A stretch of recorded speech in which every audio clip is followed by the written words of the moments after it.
Hello, here are some brief comments on HIranyagarbha from Georg Feuerstein, who was with us until the last couple of years ago when he left the body.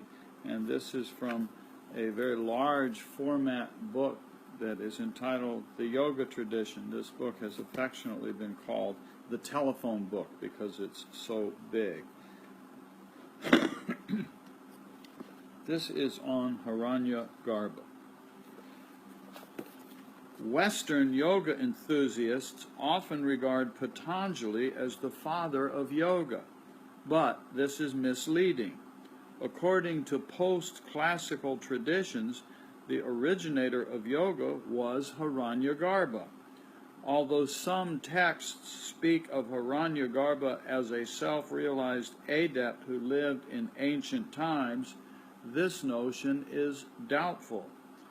The name means golden germ, and in Vedanta cosmomythology, refers to the womb of creation, to the first being to emerge from the unmanifest ground of the world and the matrix of all the myriad forms of creation.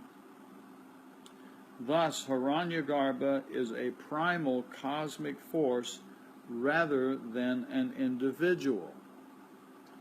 To speak of him or it as the originator of yoga makes sense when one understands that yoga essentially consists in altered states of awareness through which the yogin tunes into non-ordinary levels of reality. In this sense, then, yoga is always revelation. HIranyagarbha is simply a symbol for the power or grace by which the spiritual process is initiated and revealed. Later yoga commentators believed that there was an actual person called HIranyagarbha who had authored a treatise on yoga. Such a work is indeed referred to by many other authorities, but this does not necessarily say anything about HIranyagarbha. The most detailed information about that scripture is found in the 12th chapter of the, I'm going to struggle with this a little, Ahirbudnaya Samhita. My pronunciation is horrid. Forgive me. Which, parentheses, means collection of the dragon of the deep,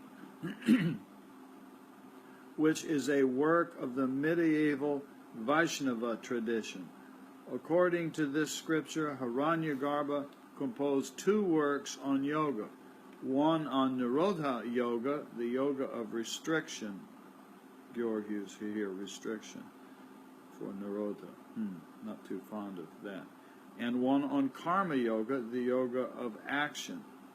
The former apparently dealt with the higher stages of the spiritual process, notably ecstatic states, whereas the latter is said to have been concerned with spiritual attitudes and forms of behavior. Here he calls this having to do with ecstatic states.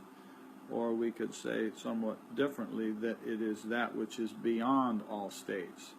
Sometimes we may call that an ecstatic state, but it's actually beyond all states.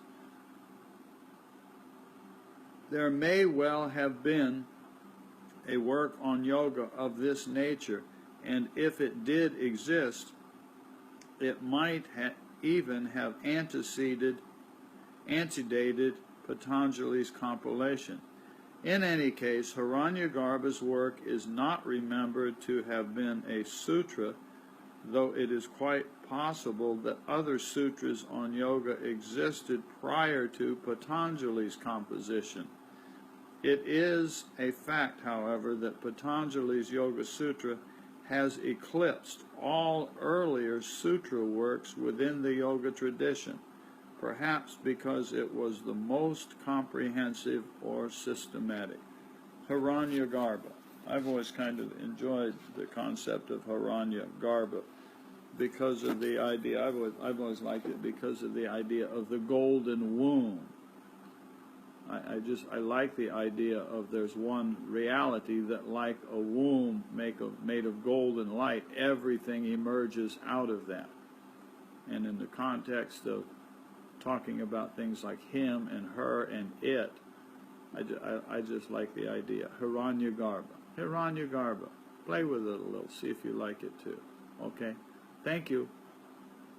Om Tat Sat. Om is what it's all about. Om Tat Sat. Bye-bye.